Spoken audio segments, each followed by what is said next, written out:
मित्रों, जय माता दी। नवरात्र की शुभकामना।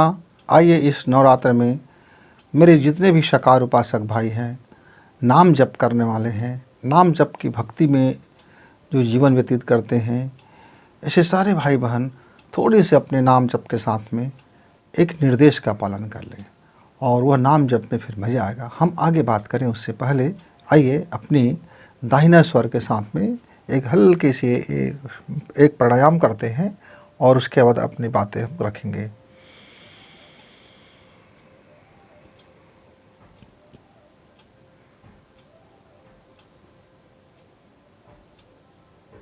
और हमने उसी स्वर में, उसी नासिका से, बायां नासिका से हम धीरे धीरे सांसों को बाहर कर रहे हैं।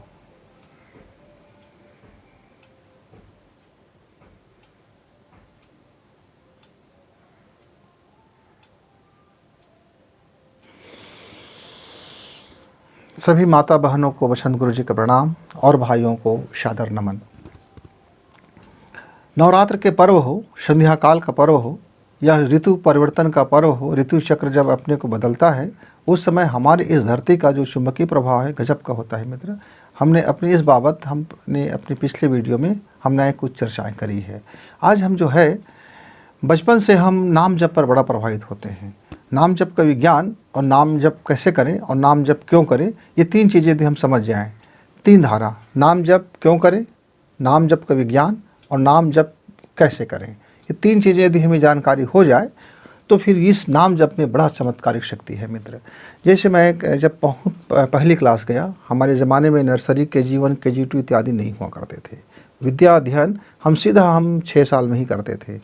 तो जब पहले क्लास में गया तो हमें एक क नहीं मालूम था क।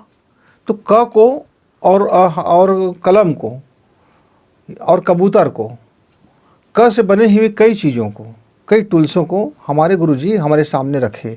बोले कि ये भी क से शुरू होता है कलम, ये भी क से शुरू होता है कबूतर, ये भी क से शुरू होता है। ऐसा करके हमें वह 52 अक्षरों से हमें परिचित कराया और हम धीरे धीरे उस 52 अक्षर को उस चित्र के माध्यम से हमने सीखा, इमेजिंग करके। कि जैसे हमने कबूतर हमारे दिमाग में आया तो कबूतर से हमने क लिया, क कबूतर, क कलम।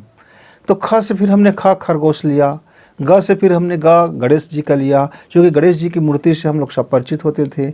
तो किसी ने कहा धार्मिक ग्रोथ के कारण, तो किसी ने गमला को अपने चित्र में लाया तो ग गमला का हो गया। मतलब इमेज हमारे जीवन में बहुत प्रभावित होता है। फिर उस इमेज से हमने उस अक्षर को हमने अभ्यास किया। तो मित्रों, ये जो इमेज का विज्ञान है, यही विज्ञान नाम जप का विज्ञान है। इससे आपके जीवन में, आपके जीवन मूल्यों में, आपके कारोबार में, आपकी सोच विचार में, आपके जीवन में ये बहुत बदलाव लेके आता है। वो इमेज का प्रभाव होता है। जिस चीज़ का आप इमेज करेंगे वह इमेज आपके जीवन में हावी हो जाता है। जैसे हमने गणेश का पढ़ा था, तो आज भी जब कोई शब्द ग आता है, जब कोई अक्षर ग आता है, तो मेरे जीवन में गमला नहीं आता, फिर मेरे उस थाट में गणेश जी आता है। और गणेश जी की पूरी उसकी जो सिद्धांत है, गणेश जी की जो जीवन शैली है, गणेश जी का जो विद्वता है, गणेश मतलब क्या है, ये मतलब को मैं समझने की मेरी चेतना शुरू कर देता है। इसीलिए जब हम कोई एजुकेशन का मामला आता है बच्चों की, तो जिस पद्धति से एजुकेशन बच्चा लिया होता है, कालांतर में उसके जीवन में वो प्रभाव शुरू हो जाता है। हम बिना सोचे विचारे किसी भी पद्धति का हम बच्चों को जब एजुकेशन देते हैं, तो उसका जब बच्चा नौजवान हो जाता है तो उसके जीवन में इसलिए संघर्ष आ जाता है, क्योंकि उसका रहन सहन दूसरा पद्धति है, सोच विचार दूसरा पद्धति है, जीवन शैली दूसरी पद्धति के है, उसकी साधना आराधना दूसरी पद्धति के है, उसके अपने परंपरा अलग है, मानना और विचारधारा अलग है। लेकिन उसका एजुकेशन जस्ट उसके विपरीत हो जाता है। आजकल के नौकरी को देख करके, आजकल के धन दौलत को कमाने को देख करके, आजकल के लोकेशना में फंस करके, आजकल के धनेसड़ा में फंस करके ये आकर्षण हमें ले डूबता है और फिर बच्चे के जीवन में संघर्ष आ जाता है। बच्चा जब 22-24 साल का होता है वो समझ नहीं पाता कि मेरे जीवन में इतना संघर्ष क्यों है। उसके जीवन में संघर्ष उसके माता पिता ने उसको दे दिया है, उसके भलाई को सोच करके। सोचा तो भलाई के लिए था, लेकिन हो गया यहाँ संघर्ष में पड़ गए। और फिर बच्चा सोचता है कि इसमें ऐसा नहीं है, ये सब बकवास की बातें हैं, मुझे ये नहीं मान, क्योंकि आपने एजुकेशन में उसको बकवास बताया गया है। आपका एजुकेशन इस तरीके से हुआ है कि जो आपके घर के लोग जिस पर आस्था है, आपका एजुकेशन सिस्टम उसको उस आस्था के साथ कहता है ये बकवास के है, आपके दिमाग में बकवास आ गया है, तो अब आपको वह आस्था नज़र नहीं आता, उसमें बकवास आ जाता है।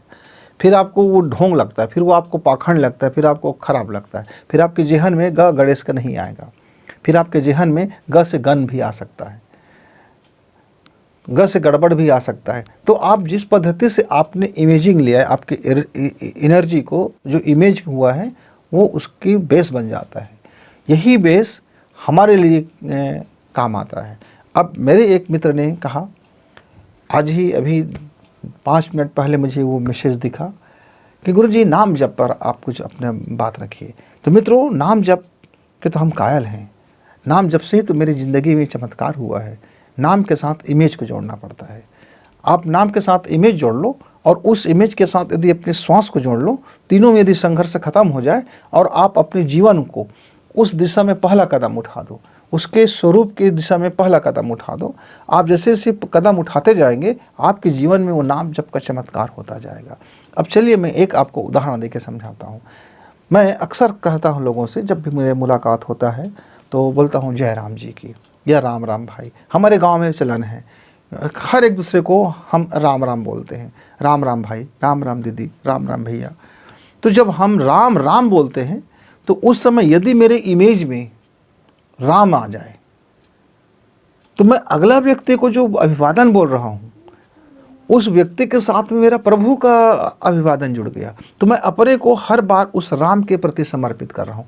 और उस राम का गुण के यदि मैं ध्यान करूँ, राम का मतलब क्या है, रामचरितमानस में आप देखिए राम का क्या गुण था।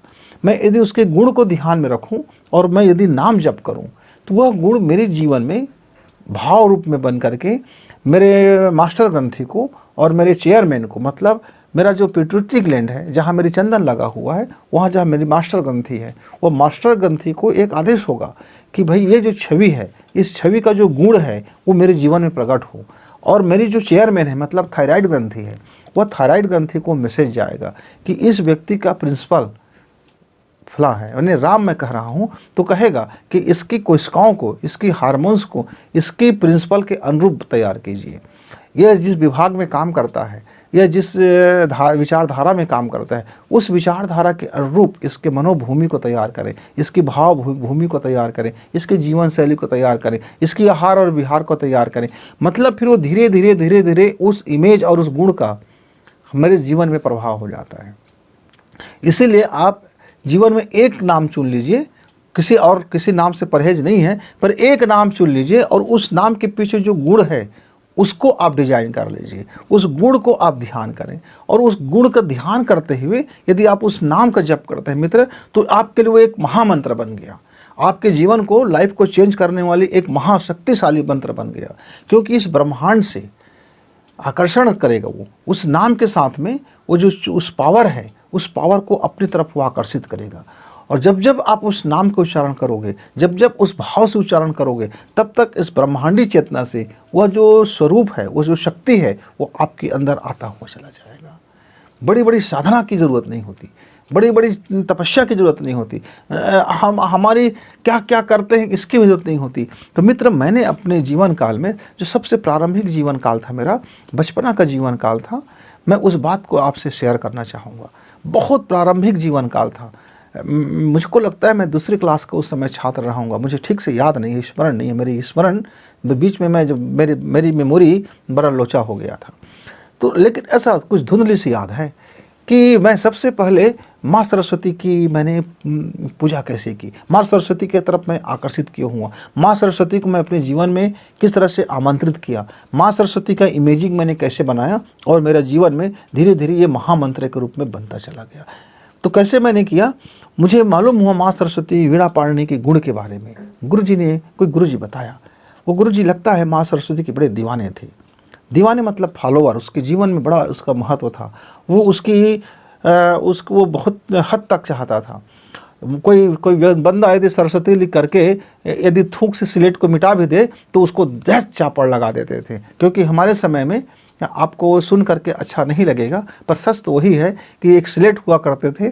अब उस स्लेट में हम लिख लेते थे और उसके बाद ऐसा जीभ से थोड़ा सा पानी निकालते थे, जिसको आप थूक कहते हो, रस कहते हो, हम जीवा से निकालते थे और उस स्लेट में ऐसे ऐसे करते थे। उसके बाद अपने कपड़े में उसको ऐसा पोंछ लेते थे। ध्यान नहीं रखते थे कि मेरा कपड़ा गंदा होगा, मुझको क्या होगा, बस ऐसा किया, खट से साफ किए, फिर मारे पोछा और लिखना शुरू किए।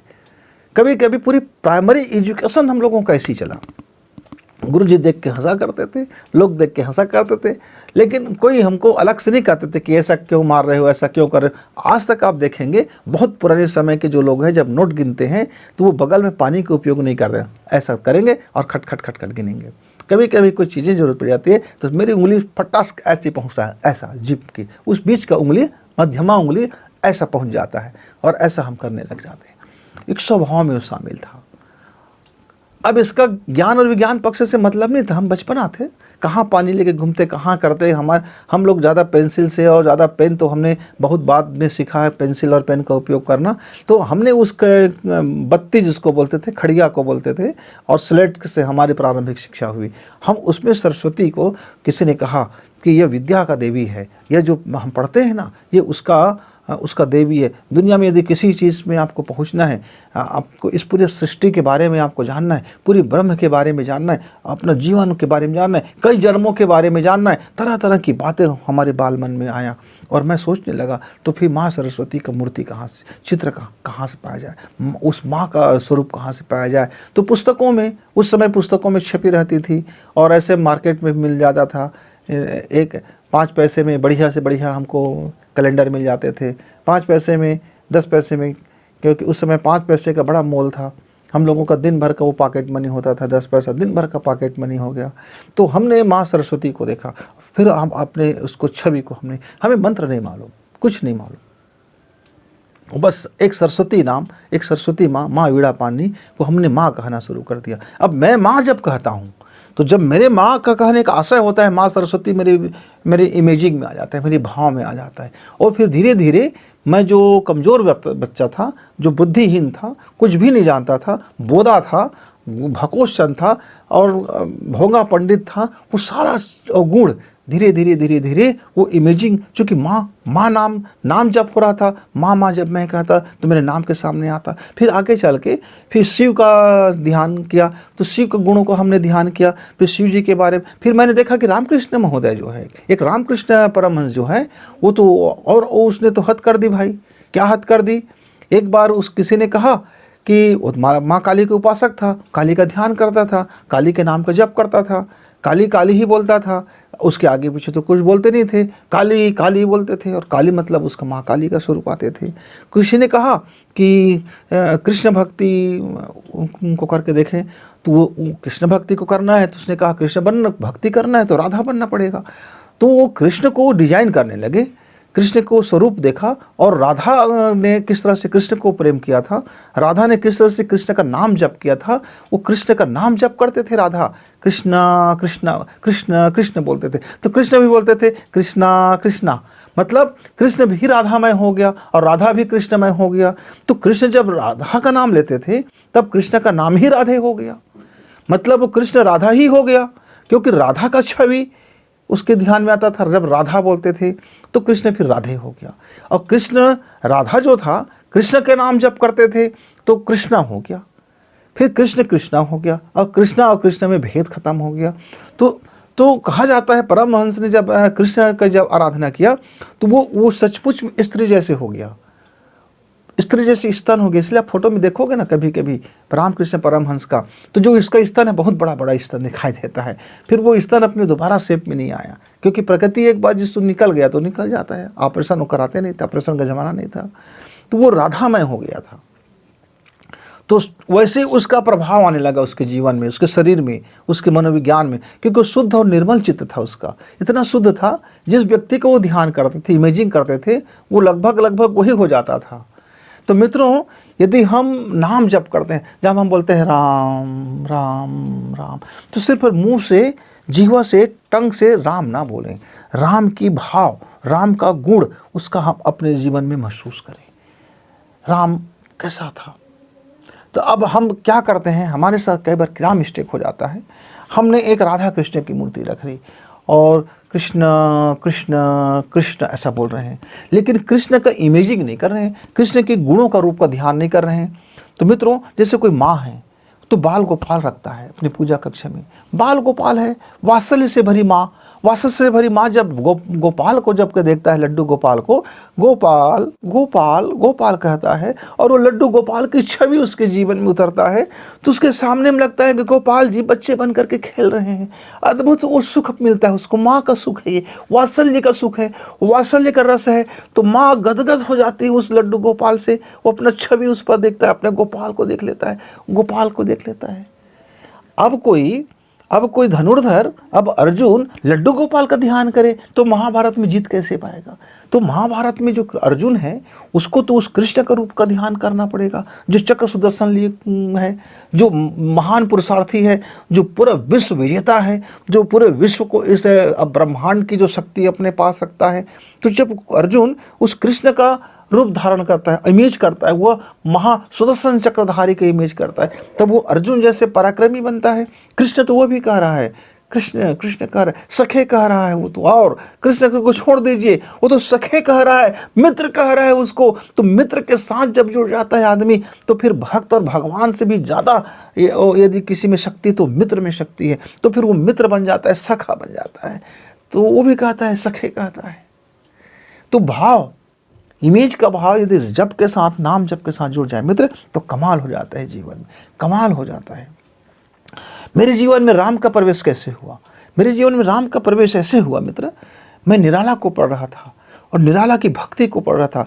निराला की धर्म पत्नी, निराला की धर्म पत्नी की भक्ति जो था राम के प्रति था, राम की पूजा शक्ति में जब मैं उसको पढ़ रहा था तो राम का जो छवि मेरे दिमाग में आया, जो राम की शक्ति मेरे जीवन में उतरा, जो राम का गुण मेरे जीवन में उतरा, तो मेरे मुंह से, मेरे जिह्वा से स्वाभाविक निकल गया राम राम जी, राम राम। तब से मेरे जीवन में आज भी मैं किसी को सडल नहीं बोलता हूँ, किसी से तो मेरे से नमस्कार बाद में निकलता है, पहले मैं राम राम ही निकलता है, राम राम ही मैं निकलता हूँ। लेकिन मेरा देश में ऐसे भी लोग हैं कि हम सबको राम राम कह दे तो बड़ी मुसीबत आ जाती है। अब मैं कई सैनिक भाइयों को देखता हूँ, राम राम साहेब बोलते हैं, एक गर्व से बोलता है राम, फिर उसके जीवन में छत्री वाला राम होता है। जब मेरा सैनिक भाई राम राम बोलता है तो वो धनुर्धारी राम को देखता है, वह युद्ध करता राम को देखता है, वो किसी से डरता हुआ प्रचंड शक्ति धारण किए राम को देखता है, उसके जीवन में वो छवि आता है, तो वही राम प्रचंड शक्तिशाली लेकर के वो राम राम बन जाता है। लेकिन जब मेरा कोई वृद्ध व्यक्ति जब राम राम का, तो राम का वो छवि देखे कि वो किस तरह से राम का चरणों में है, राम उसके जीवन में, तो उसका जीवन का उद्धार हो रहा है। तो मित्रों, नाम जप के पीछे में यदि भाव उमड़ आए, भाव की बदली आ जाए, भाव की वर्षा हो जाए, भाव महसूस करने लगो, तो ये जो नाम है, ये नाम महामंत्र बन जाता है मित्र, नाम ही महामंत्र बन जाता है। इसीलिए जब बजरंग बली ने हनुमान से बड़ा श्रद्धा के साथ में जब पहले बार उसने पत्थर में राम लिखा, वो अपने प्रभु की छवि को उतार दिया, उसके जीवन के रोम रोम में जो भक्ति था, जो वास्ता था, जो प्रेम था, जो लगन था, अपना 100% दे दिया उस खड़िया को पकड़ करके। जब रहस्य राम का उसने ध्यान किया, और रहस्य राम को जब लिखा, तो कहा जाता है ना, फिर लंका तक पुल बन गई, फिर वो चमत्कारिक पत्थर बन गया, वो पत्थर में भी प्राण आ गया। इसीलिए जब कोई आता था हनुमान जी के पास, बोलता था मेरा दुख हरो हनुमान, तो कहता था, फिर वो राम नाम लेकर के, राम की स्मरण करके कह देता था कि जाओ राम जी तेरा भला करेंगे, फिर राम जी तेरा भला करेंगे। जब वो अपना आशीष देता था तो उसके आशीष में अहंकार नहीं होता था, उसके प्रभु राम का छवि होता था। और कहते थे राम जरा इसके संकट तो देखो भाई, ये आया है आपके दास के पास आया है। तो बजरंग बली कभी नहीं कहा कि मैं कर रहा हूँ, उसने कहा प्रभु राम जाने, उसने राम के सामने प्रभु जोड़ा। मैंने श्रद्धा है, वो लगन है। तो मित्रों, मेरे मित्र, आपने जब मुझसे कहा कि गुरुजी नाम जप के बारे में कहे, तो मैं सडनली उसी समय, फिर तत्काल उसी क्षण मैं अपने आपसे ये वीडियो में मुखातिब आ गया कि नाम जप तो मेरे जीवन को बदल कर रखा है मित्रों। और जिसने भी नाम जप किया है उसका जीवन बदल गया है, चमत्कार हो गया है। चाहे वो सबरी हो, चाहे आप हो या मैं हूँ, चाहे एक नांगर जोतने वाला मेरा किसान भाई हो, चाहे एक ठेले में काम करने वाला मेरा वो कप प्लेट धोने वाला मेरा छोटा सा भाई हो, या फिर मोची की दुकान में काम करने वाला, चमड़ी का काम करने वाला मेरा कोई भाई हो, चाहे जूता चप्पल बेचने वाला मेरा कोई भाई बहन हो, चाहे वो होटल में बेरा में काम करने वाला हो, चाहे वो तिलक त्रिपुंड लगा करके बैठ करके वो महा साधना में काम करने वाला हो, या फिर राम नाम का या कृष्ण नाम का, या जो आप जिस नाम में आपका प्रेम है, लगन है, श्रद्धा है, भाव है, उस नाम को पकड़िए। मैं किस नाम को जपता हूं इस पर मत जाइए, आपका किस नाम पर जप है, किस नाम का भाव साधना है। तो भाव समाधि लगता है मित्र, इसी को कीर्तन बोलते हैं, इसी को तो जप बोलते हैं, इसी को तो ध्यान बन जाता है, यही तो मेरा भक्ति बन जाता है। मैं अपने कामों में यदि उसको देखूं, मैं अपने राम जी के लिए काम कर रहा हूँ यदि मैं सोच लेता हूँ तो मेरे उस काम में पवित्रता आ जाती है। मैं अपने राम जी को प्रणाम कर रहा हूँ क्योंकि सोच लेता हूँ, राम राम कहता हूँ तो उसमें प्रेम आ जाता है। यदि मैं सोचता हूँ मैं गुरु जी हूँ तो मैं अपने मित्रों से जब मिलता तो मैं बोलता हूँ मैं अपने राम से मिल रहा हूँ, तो मेरे जादुई की झप्पी आ जाता है। फिर मेरे उस मिलन में, मेरे उस अंग लेने में, मेरा उस प्रणाम करने में, मैं भोजन कराने में, जब मैं उस भाव को अवतरित करता हूँ तब मेरा वही आ जाता है मित्र। ये सबसे सरल मार्ग है भक्ति साधना, साकार साधना, साकार उपासना। ये कब धीरे धीरे निराकार में हो जाएगा इसकी चिंता आप मत करें, बस आप तो उसी में लगे रहे। मेरी माँ है तो माँ के लिए लड्डू गोपाल है, छोटा छवि है, और कोई निराकारी व्यक्ति है जो किसी आकृति को नहीं मानता है लेकिन वह भी नाम जप करता है, ओम नमः शिवाय, ओम नमः शिवाय। तो क्या कहता है कि इस संसार को मैं प्रणाम कर रहा हूं जिसको आपने रच दिया, इस एनर्जी के साथ मैं एक हो रहा हूं जो आपका एनर्जी है, या पूरे अखिल ब्रह्मांड जो शिव रूप में है, मैं उसी को प्रणाम। तो फिर शिव रूप, कल्याण का रूप का ध्यान करें, अपने जीवन में उस शिव स्वरूप को देखें, अपने जीवन में उस शिव को अनुभव करें। तो जब ओम नमः शिवाय कहता है तो उसका मंत्र बन गया। तो मित्र, नाम जब से ही तो फिर हम निराकार तक पहुंचते हैं। पहले साकार यानी नाम माने स्वरूप, इमेज, भाव में उतरो, भाव में जब उतरे नाम तो कमाल हो जाए मित्र। तो मेरे मित्र आपको धन्यवाद कि जो आपने मुझे इस तरफ इशारा किया। और ये नाम जब कमाल का है मित्र, छोटा बच्चा ले सकता है। जब छोटा बच्चा माँ कहता है तो नाम जप ही है, तो माँ दौड़ कर आती ना उसको खिलाने के लिए। जब छोटा बच्चा पापा कहता है, हालांकि पिताजी कहने का जमाना समाप्त हो गया है, तो पापा कहता है, पापा के कान में जरा भी सुनाई पड़ता है तो पापा दौड़ पड़ते हैं ना अपने बच्चों के लिए। क्या बात है बेटा, क्या बात है बेटी, जरा बताओ तो सही। तो नाम जप है वो भी, जब हम अपने रिश्तेदारी का नाम लेते हैं, मामा कहते हैं, तो मामा का हृदय गदगद हो जाता है, क्योंकि नाम के आगे उसका जुड़ा हुआ है, संबंध जुड़ा हुआ है, एक रिश्तेदारी जुड़ा हुआ है। ऐसे यदि हम भाव का रिश्ता, उस रूप ध्यान का रिश्ता, उस गुण का रिश्ता अपने जीवन में यदि हम धारण करें मित्र, और नाम जप करें, तो मेरे लिए उस सिद्धि हो जाएगा। आप इस नवरात्र में करके देखना, अपना एक नाम लेना, उस नाम का एक छवि लेना, उस छवि का एक गुण लेना, उस गुण को भाव में उतारना और अंदर में इमेजिंग करना, और कोशिश करना कि उसके कोई एक गुण को आप जीवन में फॉलो कर सको। उसके एक फॉलोअर बनो तो उसके किसी गुण को फॉलो करो, उसके गुण को फॉलो करेंगे और नाम करेंगे, नाम जप करेंगे, भाव से जीवन में उतारेंगे और उसके गुण का फॉलो करेंगे। देखना मित्र, 9 दिन में ही कितना आपके जीवन में चमत्कार से भर जाएगा। 9 साल तो छोड़ दीजिए, 9 दिन, 27 दिन ऐसा सब चलता है। तो आप जब देखो, जब मौका मिल जाए, सोने से पहले नाम जप कर लिया, प्रभु का उसका ध्यान कर लिया, उसके गुणों का ध्यान कर लिया। जब हम सो के उठें तो अपने सांसें ध्यान कर ले, एक प्राणायाम करें। अब देखें तो कौन सी सांसें चल रहे, चलने दीजिए उसी सांस को, जिस सांस के चल रहे चलने दीजिए, और नाम जप करें, भाव करें, और फिर अपना बायां पैर जमीन में रखें, बायां सांस को चलने दीजिए और नाम जप कर लीजिए मित्र। फिर इससे देखना आपके जीवन, जब हम स्वर के साथ में उस नाम जप को जोड़ देते हैं तो और कमाल हो जाता है। क्योंकि स्वर मतलब हमारी सांसें, हमारी सांसों के साथ जब मेरा नाम जब चलता है, मेरा रूप चलता है, तो मेरा अवचेतन मन उस नाम में, उस रूप में, उसी में अपने आप को झोंक देता है। तो मेरा अवचेतन की जो शक्ति है, यानी जो ब्रह्मांड की शक्ति है, फिर वो मेरे जीवन में अवतरित हो जाता है। यह बहुत सबसे सरल मार्ग है मित्र, नाम जप से अपने आप को प्रभु तक पहुंचा लेना, नाम जप से अपने भक्ति को चरम तक पहुंचा लेना, नाम जप से अपनी सफलता तक पहुंचना। नाम से ही हम पहुंच सकते हैं मित्र, पर उस नाम के पीछे में उसका गुण का ध्यान, उसका गुण का एहसास, उसका गुण का इमेजिंग करना बहुत जरूरी है। केवल आप मुंह से कहोगे तो फिर मुश्किल है। मुंह से कहोगे तो यह जो यहाँ से जब कहोगे तो फिर उसका प्रभाव यहीं तक होगा। जिह्वा से कहोगे, टंग से बोलोगे तो उसका प्रभाव केवल टंग से होगा।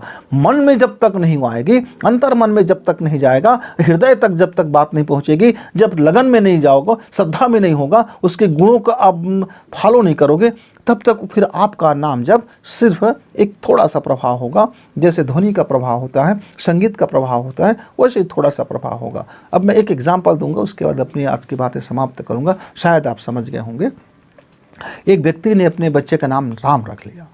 उसने सोचा कि मैं जब जब राम कहूँगा तब तक मैं अपने प्रभु का ध्यान करूँगा। लेकिन हुआ क्या, कुछ दिनों के बाद वो जब भी राम बोलता तो उसके बच्चा ही ध्यान में आता।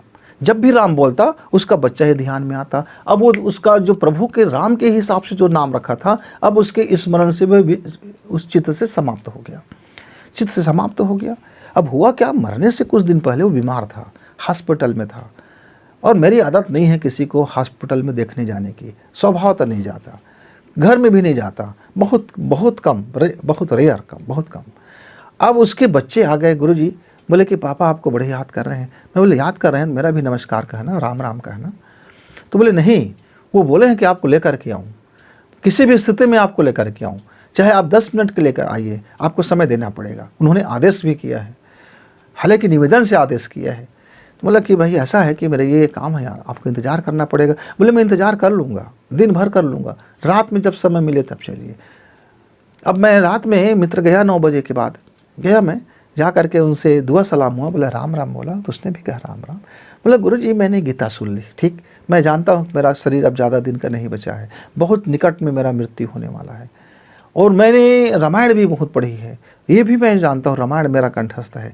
और मैं पहले अब मैं जब मैं अपने राम कहता हूँ तो मेरे बच्चे का छवि आ जाता है, अब मेरा प्रभु का छवि गायब हो जाता है। तो मैंने बोला इसलिए कि आपके अब जीवन में, आपके जो एहसास में, अब पूरा रग रग में, पोर पोर में आपके बच्चे आपके दिमाग में हैं, और जब भी आप राम कहते हो तो अब वो छवि दिख जाता है, आपके बच्चे की छवि दिख जाता है, इसलिए अब राम दिख जाता है, राम अब आपके बच्चे की छवि दिख जाता है।